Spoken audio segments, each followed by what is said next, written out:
السلام علیکم ورحمۃ اللہ وبرکاتہ۔ اعوذ باللہ من الشیطان الرجیم، بسم اللہ الرحمن الرحیم۔ رب اشرح لی صدری ویسر لی امری واحلل عقدۃ من لسانی یفقہوا قولی رب زدنی علما اللہم فقہنا فی الدین۔ کیا حال ہے آپ سب کا؟ امید کرتی ہوں آپ سب خیریت سے ہوں گے۔ اللہ تعالیٰ آپ سب کو صحت اور ایمان کی بہترین حالت میں رکھیں، آپ کے علم اور عمل میں برکت دیں۔ لاسٹ ویک کا جو ہمارا لیکچر تھا وہ تھا آخری سفر کی یاد دہانی، اور آج ہم پڑھیں گے آخری سفر کی تیاری۔ ان دونوں میں بہت فرق ہے۔ آخری سفر کی تیاری جو ہے وہ ایک عملی سٹیپ ہے۔ نبی صلی اللہ علیہ وسلم نے فرمایا کہ بندہ مومن کا سارا معاملہ ہی بھلائی والا ہوتا ہے، اور یہ سعادت صرف مومن کے حصے ہی میں آتی ہے کہ اگر اس کو اللہ کی طرف سے خوشی ملے تو وہ اس پر شکر کرتا ہے، اور یہ اس کے حق میں بہتر ہوتا ہے، اور اگر اس کو تکلیف پہنچے تو وہ صبر کرتا ہے، اور یہ بھی اس کے حق میں بہتر ہوتا ہے۔ تو یہ حدیث دراصل آخری سفر کی تیاری کے لیے بندہ مومن کا ایک عملی سٹیپ ہے، اس کی ساری زندگی کا۔ بندہ مومن کی یہ کوشش اور اسٹرگل تمام زندگی کے لیے ہے کہ جب بھی اس کو اللہ کی طرف سے کوئی نعمت ملتی ہے تو وہ دل سے اس پہ اللہ کا شکر گزار ہوتا ہے، اور وہ کیا سمجھتا ہے کہ یہ نعمت مجھے اللہ سبحانہ و تعالیٰ کی طرف سے ملی ہے۔ اس کی وجہ سے اس کے دل میں اللہ کے لیے مزید شکر گزاری بڑھتی ہے۔ دوسری طرف اگر اس کو کوئی پریشانی ملتی ہے، کسی تکلیف کا سامنا کرنا پڑتا ہے، تو اس کے بارے میں بھی وہ یہی سوچتا اور سمجھتا ہے کہ یہ تکلیف بھی میرے اوپر اللہ کی طرف سے آئی ہے، اور اللہ ہی اس کو دور کر سکتے ہیں، اور اس پریشانی میں میرے لیے کوئی حکمت ہے۔ اللہ تعالیٰ میری آزمائش کرنا چاہتے ہیں اور مجھے کچھ سکھانا چاہتے ہیں اس سے۔ تو بندہ مومن کا دل تمام زندگی اللہ کے ساتھ وابستہ ہوتا ہے۔ وہ ہر وقت اپنے رب کو یاد رکھتا ہے، اس کو نعمت ملے، اس کو تکلیف ملے، اس کا طرز عمل کیا ہوتا ہے؟ وہ اپنے رب کو یاد کرتا ہے ہمیشہ۔ اگر کبھی بھی کوئی بیماری یا تکلیف آئے اور بندہ مومن اس میں کیا کرے؟ صبر کرے، بیماری کا عرصہ چاہے جتنا بھی طویل ہو، اور اپنے دل کو اللہ کی طرف متوجہ کر لے، بیماری اور تکلیف میں بھی اپنے سارے معاملات اللہ کے سپرد کر دے، تو وہ بیماری کا عرصہ جتنا بھی طویل ہو تو اللہ تعالیٰ اس کے لیے اس عرصے میں بہت سی خیر رکھ دیتے ہیں اور اس کا معاملہ آسان کر دیتے ہیں بالآخر۔ حضرت ایوب علیہ السلام کی مثال سے سمجھیے کہ ان کے اوپر بیماری کا عرصہ کتنا طویل تھا، اکیلے اس کو فیس کیا، لیکن کبھی اپنی زبان پر شکوہ لے کر نہیں آئے، اور کبھی بھی اپنے رب کو نہیں بھولے، ہر وقت اللہ سے دعا کرتے تھے۔ تو اللہ تعالیٰ نے کیا کیا کہ ان کی وہ تکلیف اور بیماری دور کر دی ان کے صبر کے نتیجے میں، اور ان کے پاس جو نعمتیں تھیں اللہ تعالیٰ نے ان کو بھی مزید بڑھا دیا۔ تو ایسے لگتا ہے کہ جیسے تکلیف پہ صبر کرنا اور نعمتوں میں اضافہ یہ ایک دوسرے کے ساتھ کلوزلی کنیکٹڈ ہے، کہ صبر کے نتیجے میں اللہ تعالیٰ دنیا میں بھی نعمتوں میں اضافہ کر دیتے ہیں، نعمتیں بڑھا دیتے ہیں۔ کوئی بھی نعمت ہو، علم کی ہو، اولاد کی ہو، رزق کی ہو، ہر نعمت اللہ تعالیٰ بڑھا دیتے ہیں، اضافہ کر دیتے ہیں اس میں۔ تو یہ دنیا میں ایک ریوارڈ ہے بندہ مومن کے لیے۔ اس کے مقابلے میں وہ شخص جس کا اللہ سے تعلق مضبوط نہیں ہوتا، اس کا تکلیف کے پہنچنے پہ کیا طرز عمل ہوتا ہے، کیا رویہ ہوتا ہے؟ وہ سارا بلیم ان ظاہری اسباب کو کرتا ہے جن کی وجہ سے وہ تکلیف اس کو پہنچی۔ جیسے اگر اس کا ایکسیڈنٹ ہوا یا بیماری کے پیچھے جو وجوہات تھیں، وہ ہر وقت انہی کے بارے میں سوچتا ہے اور انہی کو بلیم کرتا ہے جس کی وجہ سے وہ تکلیف پہنچی،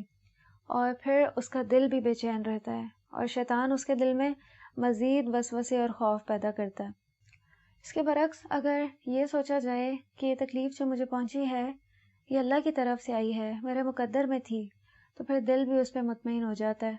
اور مزید یہ کہ یہ سوچا جائے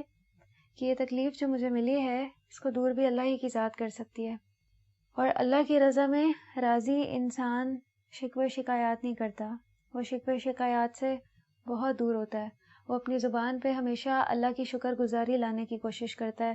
تو پھر اس کی زندگی میں بھی اور اس کے دل میں بھی بہت سکون ہوتا ہے، وہ پھر اس تکلیف اور پریشانی کو صبر کے ساتھ فیس کر لیتا ہے۔ بندہ مومن پر آزمائش کا آنا، ایسی آزمائش جس پر وہ صبر کرے، اللہ کی محبت کی علامت ہے۔ لوگوں میں سب سے زیادہ آزمائش کس پر آئی؟ انبیاء کرام پر آئی، اور پھر اس کے بعد ان لوگوں پہ جو انبیاء سے قریب تر لیول پر ہوتے ہیں۔ تو جو بندہ بھی اپنے رب کی اطاعت کا حریص اور نیکیوں کی طرف سبقت کرنے والا ہو، اللہ تعالیٰ اس کو ضرور آزماتے ہیں۔ ایک صحیح حدیث سے بھی ہمیں پتہ چلتا ہے ترمذی کی، کہ جب اللہ تعالیٰ کسی سے محبت کرتے ہیں تو اس کو آزمائش میں مبتلا کر دیتے ہیں، اور اگر وہ اس آزمائش پر راضی رہا تو اس کے لیے اللہ کی رضا اور خوشنودی ہے، اور اگر وہ ناراض رہا اس آزمائش پر تو اس کے لیے اللہ کی ناراضگی ہے، استغفر اللہ۔ تو اس لیے اگر آپ بھی کسی طویل بیماری میں مبتلا ہیں تو اس کو اللہ کی رضا سمجھ کر قبول کر لیں، اور اگر روز بروز مرض کو بڑھتا دیکھیں تو کچھ دعاؤں کا بھی اہتمام کریں کثرت کے ساتھ، جو نبی صلی اللہ علیہ وسلم بھی پڑھا کرتے تھے اور آپ کا طریقہ کار تھا۔ ان میں سے پہلی دعا ہے سبحان اللہ و بحمدہ استغفر اللہ و اتوب الیہ۔ اس میں اپنے گناہوں کا اعتراف ہے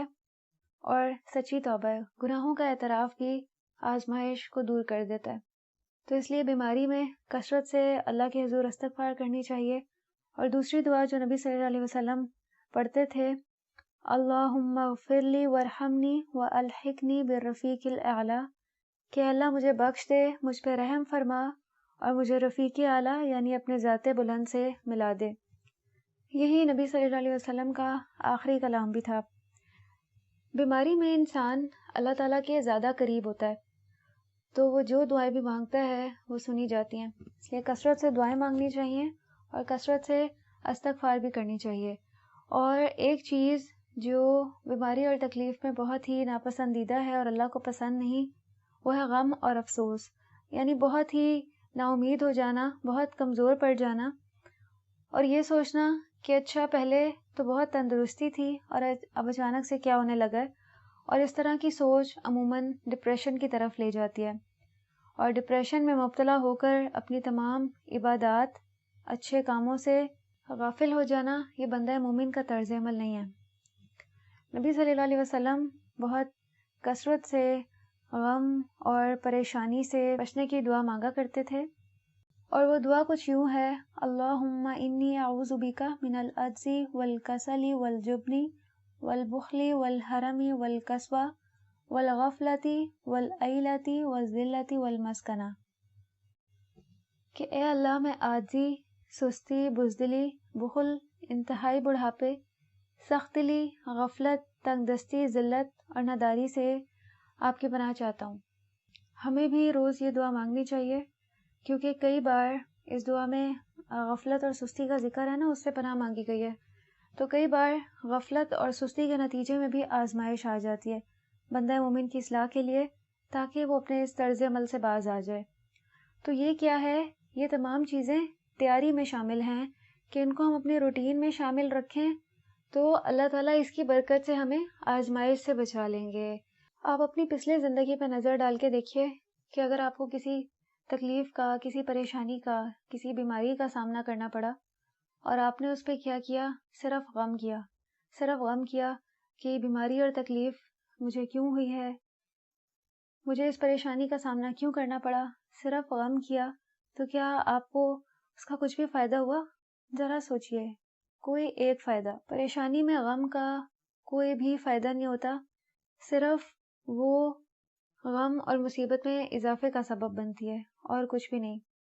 کیونکہ مسلسل غم کی کیفیت سے انسان ڈپریشن اور نفسیاتی امراض کی طرف جانا شروع ہو جاتا ہے، جو آج ہمارے معاشرے میں بہت کامن ہے۔ اور اس کے پیچھے بھی اگر وجہ تلاش کی جائے تو وجہ یہی ہوتی ہے، ٹینشن، بہت زیادہ غم کرنا، اللہ کی تقدیر پہ راضی نہ ہونا، ہمیشہ ناراض رہنا، اور جو پریشانی اور تکلیف پہنچے اس پہ بدحال ہو جانا، یہ اللہ کے متعلق ایسے گمان کا دروازہ کھولتا ہے جو اللہ کے لائق نہیں ہے۔ مثلاً کیا گمان آ جاتا ہے دل میں؟ اللہ کے فیصلے، اس کی تقدیر، حکمت، اس کے علم کے متعلق شک و شبہ کا دروازہ کھل جاتا ہے۔ رضا اور یقین آپس میں کنیکٹڈ ہیں، یہ دونوں ہمیشہ ایک ساتھ پائے جائیں گے۔ اسی طرح سے شک اور ناراضگی یہ بھی آپس میں کنیکٹڈ ہیں، ساتھی ہیں ایک دوسرے کے، کہ اگر دل میں شک آئے گا تو ضرور اللہ کے لیے ناراضگی آ جائے گی، اور جب دل میں اللہ کی رضا ہوگی تو کیا ہوگا؟ یقین کی کیفیت پیدا ہوگی۔ رضا کیا ہے؟ اللہ کی طرف سے جو بھی تکلیف اور پریشانی پہنچی ہے اس پہ دل کا مطمئن ہو جانا، تو پھر یہ یقین کی کیفیت پیدا ہوگی کہ یہ آزمائش اللہ کی طرف سے آئی ہے، اس میں اللہ کی حکمتیں ہیں اور اللہ تعالیٰ ہی اس کو دور کر سکتے ہیں، تو پھر دل بھی اس پہ راضی اور مطمئن رہتا ہے۔ آزمائش پر ناراضگی کے کچھ نقصانات ہیں، ان کا جائزہ لے لیتے ہیں۔ سب سے پہلے آزمائش پر ناراض ہونے سے غم، فکر اور صدمہ مزید بڑھ جاتا ہے، پہلے بھی اس پوائنٹ پہ بات ہوئی۔ اور نمبر 2، انسان پر مایوسی کا دروازہ کھلتا ہے۔ تقدیر پر ناراض ہونے سے جو صبر کا اجر و ثواب اللہ تعالیٰ نے لکھا ہوا ہے وہ نہیں ملتا، بلکہ گناہ میں اضافہ ہوتا ہے اور اس کی برائیوں میں اضافہ ہوتا جاتا ہے۔ پھر نیکسٹ پوائنٹ کہ اللہ تعالیٰ کی ناراضگی آتی ہے اور تکلیف مزید بڑھ جاتی ہے، اور آزمائش پر ناراضگی اس تکلیف کو کچھ بھی کم نہیں کرتی۔ اسی طرح نیکسٹ پوائنٹ یہ کہ آزمائش جب ختم ہو جاتی ہے تو ناراض ہونے کے نتیجے میں اچھے انجام کی امید نہیں کی جا سکتی، اور آزمائش کے ثمرات بھی حاصل نہیں ہو سکتے جو صبر کرنے کے نتیجے میں اللہ تعالیٰ نے لکھے ہوئے ہیں۔ اسی طرح جب انسان ناراضگی دکھاتا ہے تو اس کا حوصلہ اور ہمت بھی کم ہو جاتا ہے، تو بعد میں آنے والی آزمائش کے لیے اس کے اندر ہمت نہیں رہتی، حوصلہ نہیں رہتا، تو وہ تکلیف جو بعد میں آتی ہے وہ اس کو مزید بڑی لگتی ہے۔ ایک بات کو سمجھ لیجئے اور اپنے ذہن میں بٹھا لیجئے کہ تکلیف اور آزمائش ضروری ہے۔ کیوں ضروری ہے آزمائش؟ ایک حدیث سے ہمیں پتہ چلتا ہے کہ اللہ تعالیٰ آخرت میں جب کسی کا مرتبہ اور مقام بلند کرنا چاہتے ہیں، اسے قریب کرنا چاہتے ہیں، اور اس شخص کی عبادات سے ایسا ممکن نہ ہو رہا ہو، تو اللہ تعالیٰ اسے آزمائش میں مبتلا کر دیتے ہیں، جس پر صبر کر کے انسان وہ درجہ پا لیتا ہے جو اللہ تعالیٰ اس کے لیے چاہتے ہیں۔ تو آزمائش پہ صبر کرنے کے کچھ فائدے ہیں، ان کو دیکھ لیتے ہیں۔ سب سے پہلے یہ اجر و ثواب کا ذریعہ ہے، اللہ کی رضامندی اور خوشنودی کا ذریعہ ہے، اور نیکسٹ پوائنٹ یہ کہ آزمائش دراصل اللہ کی رحمت ہے۔ باپ کی مثال سے آپ اس کو سمجھیں کہ وہ اپنے بیٹے کو باعمل، باادب بنانے کے لیے اگر اس پہ کچھ سختی بھی کرتا ہے تو وہ سختی بھی کیا ہے؟ اس کی رحمت ہے، اور وہ سختی کسی بھی نوعیت کی ہو سکتی ہے، ڈانٹ ڈپٹ بھی ہو سکتی ہے اور مار بھی ہو سکتی ہے، تو یہ باپ کی رحمت ہوگی نا، آپ اس کو رحمت ہی کہیں گے، یہ ظلم تو نہیں ہے نا اس کی طرف سے۔ تو یہ بھی اللہ کی کامل رحمت ہے کہ وہ اپنے بندوں کو آزمائش میں مبتلا کرتا ہے، ان کو بااخلاق اور اطاعت گزار بنانے کے لیے۔ اس کو ایک اور مثال سے بھی سمجھیے کہ اللہ تعالیٰ کس طرح آزماتے ہیں، کہ جیسے ایک شخص، اس کی کمائی حلال کی نہیں ہے، حرام کمائی ہے، اس پر آزمائش کی کیا صورت ہو سکتی ہے کہ آئے دن کوئی نہ کوئی مالی یا جانی نقصان، کہ اگر اس کے بچے ہیں تو وہ کسی ایسی بیماری میں مبتلا ہو جاتے ہیں جس کا علاج ممکن نہیں، تو اللہ تعالیٰ دراصل آزمائش کے ذریعے اس کو اس چیز سے نکالنے کی کوشش کر رہے ہیں کہ وہ حلال کمائی کی طرف راغب ہو جائے۔ اور بہت سے لوگ ان حقیقتوں کو سمجھ کر توبہ بھی کر لیتے ہیں، کیونکہ جب بھی کوئی تکلیف یا پریشانی آتی ہے نا تو ضرور ایک بار ذہن میں یہ خیال آتا ہے کہ کہیں میری کوئی اپنی غفلت کے نتیجے میں تو نہیں میرے ساتھ اس طرح سے ہو رہا، تو ایسے موقع پہ ضرور اپنا جائزہ لیا جاتا ہے، جو کہ عام حالات میں نہیں لیا جاتا۔ تکلیف اور پریشانی میں ضرور ایک بار ذہن اس طرح سے سوچتا ہے۔ اب یہاں پہ ہم آزمائش کے کچھ فوائد دیکھ لیتے ہیں تاکہ یہ کام آسان ہو جائے۔ نمبر 1 یہ کہ آزمائش کے ذریعے اللہ پر اعتماد پختہ ہو جاتا ہے، صرف اسی سے خوف اور اسی سے امید ہوتی ہے۔ پھر نمبر 2 آزمائش سے بندے کو سمجھ آ جاتی ہے کہ اسباب چاہے کتنے ہی بڑے ہوں کفایت نہیں کر سکتے، اور یقیناً نفع و نقصان اللہ کے ہاتھ میں ہے۔ پھر نیکسٹ پوائنٹ یہ کہ آزمائش کے ذریعے جتنی بھی دل کی مہلک بیماریاں ہیں، بغض، کینہ، غرور، تکبر، اس سے بھی دل پاک ہونا شروع ہو جاتا ہے۔ یہ روحانی بیماریوں کا بھی علاج ہے۔ پھر نیکسٹ یہ کہ آزمائش کے ذریعے دل مضبوط ہو جاتا ہے، ڈر اور خوف انسان کے دل سے نکلنے لگتا ہے۔ وہی بات کہ آپ نے بھی سنا ہوگا کہ مشکلیں مجھ پہ اتنی پڑی کہ آسان ہو گئیں، اور آزمائش سے اللہ کی معرفت حاصل ہوتی ہے، باقی سب سے بے نیاز ہو کر ایک اللہ سے تعلق جڑ جاتا ہے۔ پھر اسی طرح آزمائش سے غفلت دور ہو جاتی ہے، انسان کی بصیرت کھل جاتی ہے، دل زندہ ہو جاتا ہے، آزمائش سے گناہ دھلتے ہیں، دل کا زنگ دور ہوتا ہے، دل کا زنگ اترتا ہے، پھر اسی طرح دل نرم ہوتا ہے، اللہ کی طرف جھک جاتا ہے، اور آزمائش سے عقل اور شعور میں بھی اضافہ ہوتا ہے، اخلاق سنورتا ہے، اور آزمائش سے دنیا سے بے رغبتی پیدا ہوتی ہے، اور پتہ چلنے لگتا ہے کہ دنیا تو ایک حقیر سی چیز ہے۔ اور سب سے اہم بات یہ کہ آزمائش کے ذریعے اللہ تعالیٰ مومن کے دل میں اخلاص پیدا فرماتے ہیں، مومن کے دل کی اصلاح کر دیتے ہیں۔ دل میں جو کبھی کبھار ٹیڑھا پن آنا شروع ہو جاتا ہے تو آزمائش کے ذریعے تزکیہ نفس ہو جاتا ہے۔ وہی بات جو میں نے پیچھے بھی کہی کہ آزمائش کے آنے پہ ضرور ایک بار اس طرح سے سوچا جاتا ہے کہ کہیں اللہ تعالیٰ مجھ سے ناراض تو نہیں، اگر تو نعمتوں کی فراوانی ہے پھر تو اس طرح کا خیال نہیں آتا، تب تو یہی سمجھ میں آتا ہے کہ اللہ تعالیٰ مجھ سے خوش ہیں، اسی لیے مجھ پہ اللہ کے انعامات کا اتنا دروازہ کھلا ہوا ہے۔ آزمائش کی صورت میں ہی ذہن میں یہ خیال آتا ہے کہ کہیں اللہ تعالیٰ مجھ سے ناراض تو نہیں، اور جہاں بندے کو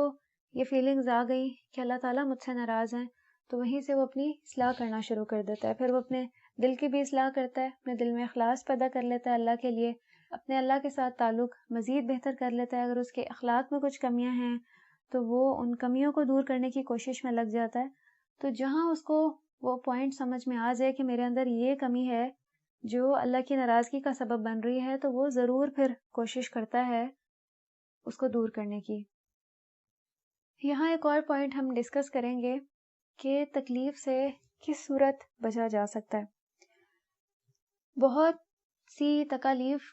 تقدیر میں لکھی ہوتی ہیں، لیکن کئی بار اس سے انسان بچ جاتا ہے، جیسے دعا کا سہارا لے لیا،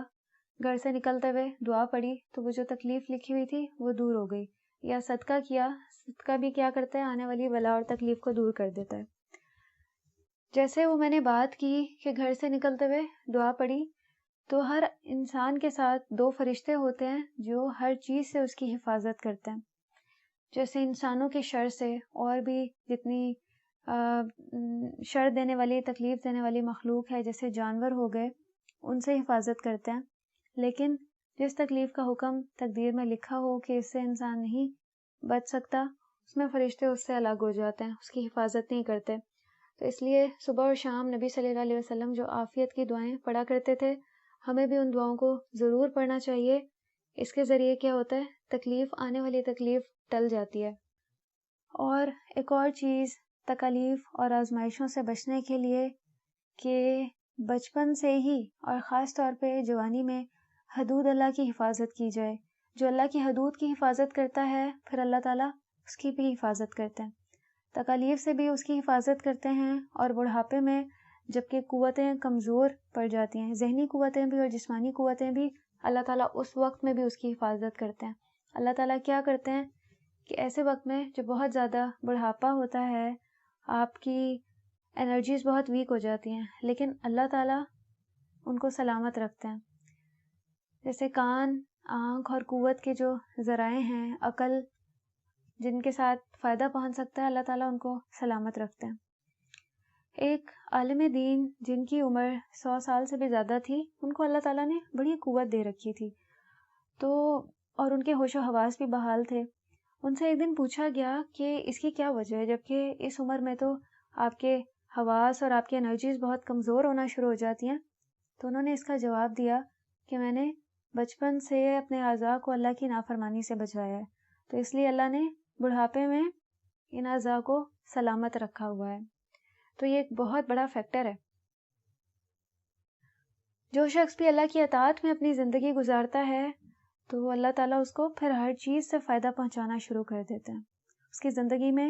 رحمتوں اور برکتوں کا نزول ہونا شروع ہو جاتا ہے کہ جو کیا کرے، اللہ کی نافرمانی کو ترک کر دے،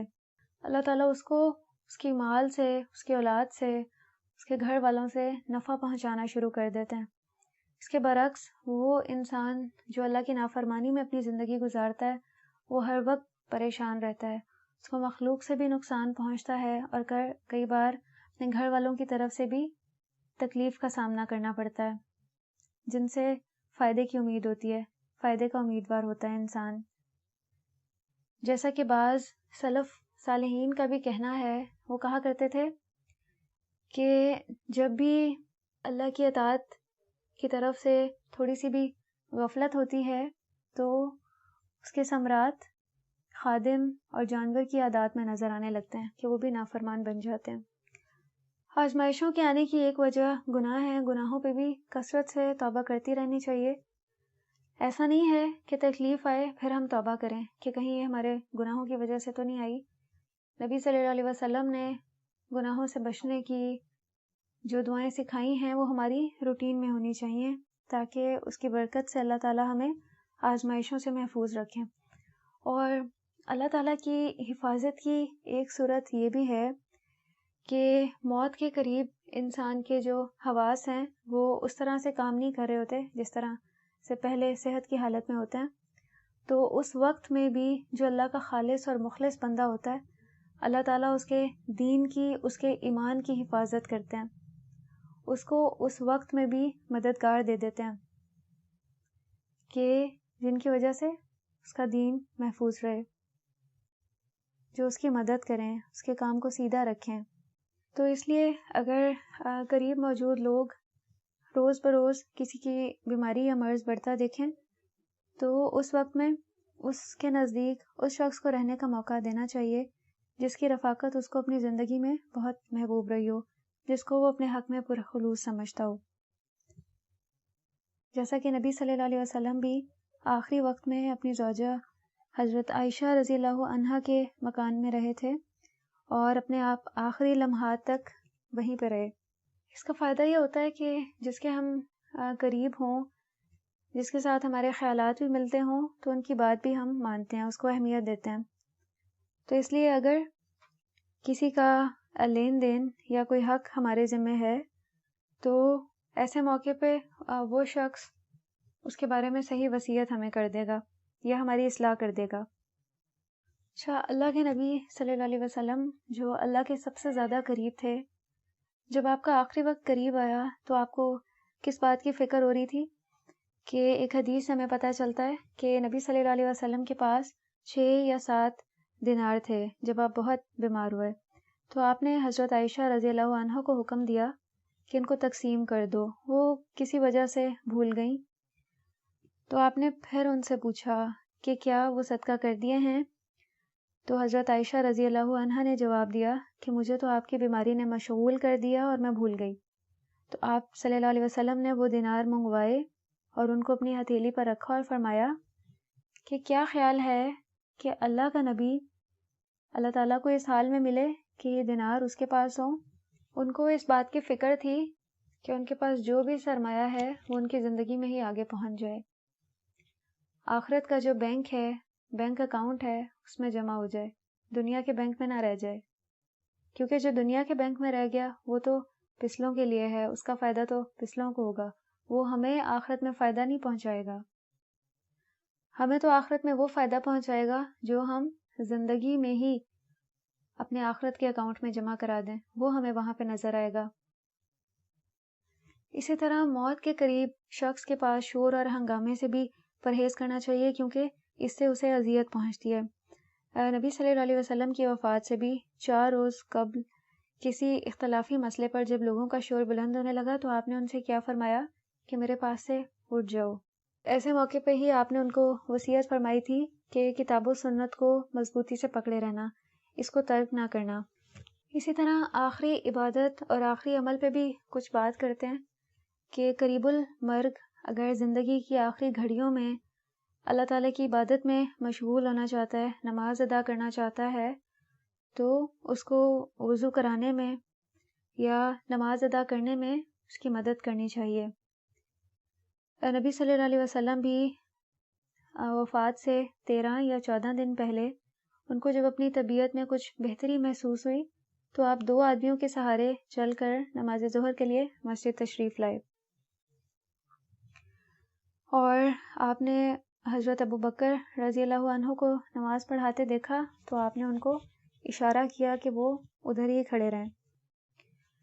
جس چیز کا شوق، جس کام کا شوق تمام زندگی انسان کے دل میں ہوتا ہے، آخری وقت بھی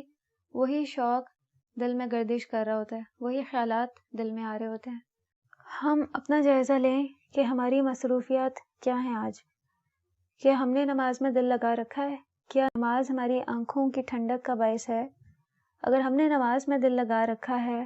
تو آخری وقت میں بھی اللہ تعالیٰ توفیق کا دروازہ کھلا رکھیں گے۔ نبی صلی اللہ علیہ وسلم کے آخری عمل میں سے ایک یہ بھی تھا کہ آپ کو طہارت اور پاکیزگی بہت پسند تھی، تو آپ نے دیکھا کہ آپ کی خدمت میں عبد الرحمن بن ابی بکر رضی اللہ عنہ تشریف لائے تو ان کے ہاتھ میں ایک تازہ مسواک تھی۔ حضرت عائشہ رضی اللہ عنہ نے دیکھا کہ آپ مسواک کی طرف دیکھ رہے ہیں۔ یہ دیکھیں کہ حضرت عائشہ رضی اللہ عنہ نبی صلی اللہ علیہ وسلم کو بہت محبوب تھیں، تو حضرت عائشہ بھی نبی صلی اللہ علیہ وسلم کی چھوٹی چھوٹی ضروریات کا بھی خیال رکھ رہی ہیں، اس کو فیل کر رہی ہیں۔ تو آپ نے فرمایا کہ مجھے معلوم تھا کہ آپ صلی اللہ علیہ وسلم مسواک کو پسند فرماتے ہیں، تو میں نے عرض کیا کہ کیا یہ مسواک آپ کے لیے لے لوں؟ آپ نے اشارہ فرمایا کہ ہاں۔ تو میں نے عبد الرحمن رضی اللہ عنہ سے مسواک لے کر تراشی اور اپنے دانتوں سے نرم کی، پھر پانی سے صاف کر کے نبی صلی اللہ علیہ وسلم کو دی، اور آپ صلی اللہ علیہ وسلم نے بہت ہی اچھی طرح سے اس کو اپنے دانتوں پر پھیرا۔ اور ام المومنین سیدہ عائشہ رضی اللہ عنہ فرماتی ہیں کہ وفات کے وقت نبی صلی اللہ علیہ وسلم کے سامنے پانی کا ایک کٹورا رکھا ہوا تھا، آپ اپنے دونوں ہاتھ پانی میں ڈالتے اور منہ پہ پھیرتے اور فرماتے کہ لا الہ الا اللہ انا للموت سکرات، اللہ کے سوا کوئی معبود نہیں، بے شک موت کے لیے سختیاں ہیں۔ موت کی جو سختیاں ہیں وہ نبی صلی اللہ علیہ وسلم کو بھی محسوس ہو رہی تھیں۔ اور حضرت عائشہ رضی اللہ عنہ فرماتی ہیں کہ اللہ کے رسول صلی اللہ علیہ وسلم میرے سینے اور تھوڑی کے درمیان فوت ہوئے۔ بوقت وفات آپ صلی اللہ علیہ وسلم کی تکلیف دیکھنے کے بعد میں نے کبھی کسی کے بارے میں تکلیف کم ہونے کا تصور نہیں کیا۔ آج ہم دنیا میں رہتے ہوئے موت کی اس تکلیف اور سختی کو محسوس نہیں کر سکتے، لیکن ہم میں سے ہر ایک کو اس سے گزرنا ہے، اس لیے ہمیں اس کی تیاری ابھی سے کرنی ہے۔ نیک اعمال اور اللہ کی رضامندی کو اپنا اوڑھنا اور بچھونا بنانا ہے، پھر اللہ تعالیٰ اس آخری وقت میں بھی تنہا نہیں چھوڑیں گے، اس وقت میں بھی حفاظت فرمائیں گے، ساتھ دیں گے اور مدد کریں گے۔ تو ہمیں اپنی زندگیوں کو قرآن اور سنت کے مطابق ڈھالنا ہے۔ اگر ہم چاہتے ہیں کہ اللہ تعالیٰ ہمارے آخری وقت میں، زندگی کے آخری مراحل میں ہمارا ساتھ دیں، ہماری حفاظت کریں، تو آج ہمیں اپنے ہوش و حواس میں، تندرستی کے لمحات میں اللہ کو نہیں بھولنا۔ وآخر دعوانا ان الحمد للہ رب العالمین، سبحانک اللہم و بحمدک، نشہد ان لا الہ الا انت، نستغفرک و نتوب الیک، والسلام علیکم ورحمۃ اللہ وبرکاتہ۔